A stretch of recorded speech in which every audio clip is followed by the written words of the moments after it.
As the Electoral College stands today, Barack Obama would win this election, according to the Machiavelli from Texas himself, Karl Rove. He would even win across the river in Northern Virginia, once a Republican stronghold and now communist country, according to John McCain's brother, Joe. Red or blue, voters are flocking to the Obama camp during the biggest state intervention in US history. Biggest if we don't count another monster state intervention, the soon-to-become trillionaire war in Iraq. The Wall Street $110 billion and counting bailout is being interpreted by millions of Americans as a class struggle weapon of mass destruction. It may cost US taxpayers over $2 trillion after we add real interest payments. Yes, this is a second Iraq. Even the initial Bush-Paulson numbers, do you remember those $700 billion that came from nowhere? As a US Treasury spokesman told Forbes, it's not based on any particular data point. We just wanted to choose a really large number. So Americans will soon be listening to the sound not of music, but of over $1 trillion of their future taxpayer earnings being vacuum cleaned by Goldman Sachs, Citibank, Bank of America and JP Morgan Chase. The Bank of China will also collect. There's no guarantee any of these banks will put the money back into productive US investments. So the US Treasury, that is Hank Paulson, former Goldman Sachs, will print money like crazy, just like during the Latin American crisis of the 1980s. And who is the Treasury hiring to decide which banks and which debts to buy up? Wall Street experts. So this is a new Iraq in more ways than one. In Iraq, Washington subcontracted the war to private military outfits, like Blackwater, for instance. Now it's time for Wall Street to pull a Blackwater. Did Congress make at least an effort to appoint a group of independent experts to analyze all this mess? No, it didn't. The bailout ballet was staged to perfection. Representative Marcy Kaptur, Democrat from Ohio, pretty much nailed it. Let's play Wall Street bailout. Rule 1, rush the decision. Time the game to fall in the week before Congress is set to adjourn and just 6 weeks before an historic election, so your opponents will be preoccupied, pressured, distracted, and in a hurry. Rule 2, disarm the public through fear. Warn that the entire global financial system will collapse and the world will fall into another Great Depression. Control the media enough to ensure that the public will not notice that this bailout will indebt them for generations, taking from them trillions of dollars they earned and deserve to keep. Rule 3, control the playing field and set the rules. Hide from the public and most of the Congress just who is arranging this deal.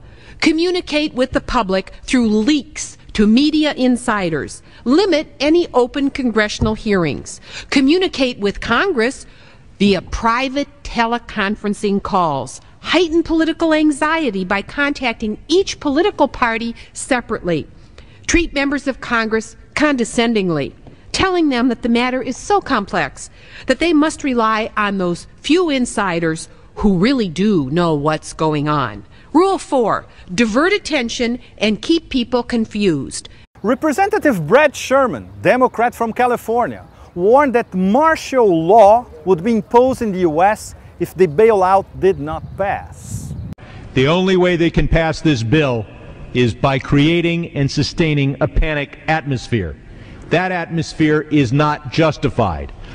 Many of us were told in private conversations that if we voted against this bill on Monday, that the sky would fall, the market would drop 2,000 or 3,000 points the first day, another couple thousand the second day, and a few members were even told that there would be martial law in America if we voted no.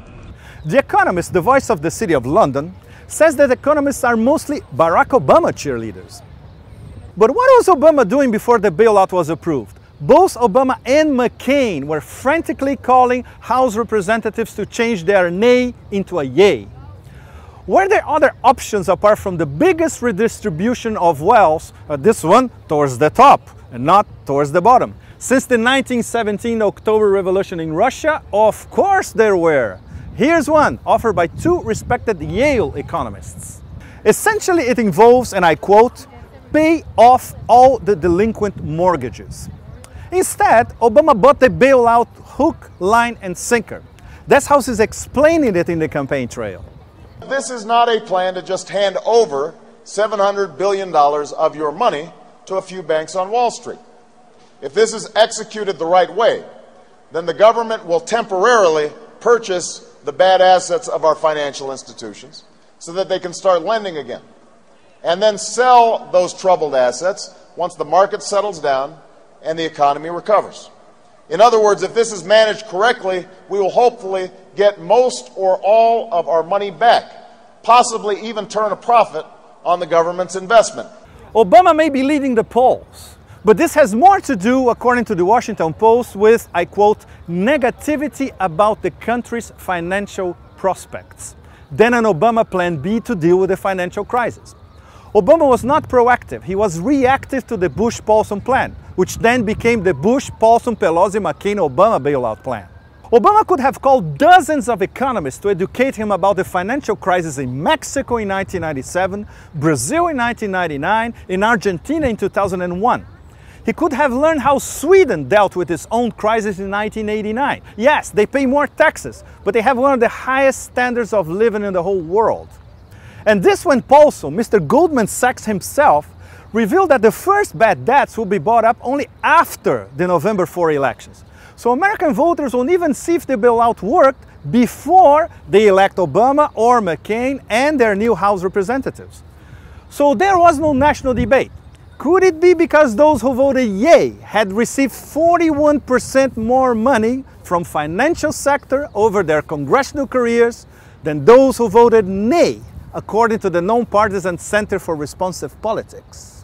As the center points out, and I quote, "Election after election, the finance, insurance, and real estate sector has been the top campaign contributor in federal politics, giving more than $2 billion to federal candidates and political parties since 1989.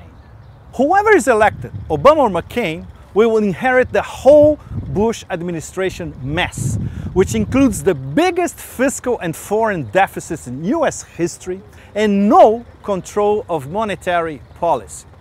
These are some of the questions that Obama is not answering at the moment. How deep will the recession be? Will the US invent another bubble? And if that is the case, will that be an industrial military complex bubble or a disaster capitalism bubble? And what is the McCain campaign strategy in face of all this? More sleaze. In the words of a McCain advisor, if we keep talking about the economic crisis, we're going to lose. Both campaigns are not even trying to debate the seriousness of it all. John Gray, from the London School of Economics, one of Europe's most brilliant intellectuals. Of course, Bush, McCain, neocons, they all hate intellectuals. He totally nailed it. He writes, "Having created the conditions that produce history's biggest bubble, America's political leaders appear unable to grasp the magnitude of the dangers the country now faces. Mired in their rancorous cultural wars and squabbling among themselves, they seem oblivious to the fact that American global leadership is fast ebbing away. A new world is coming into being almost unnoticed, where America is only one of several great powers, facing an uncertain future it can no longer shape."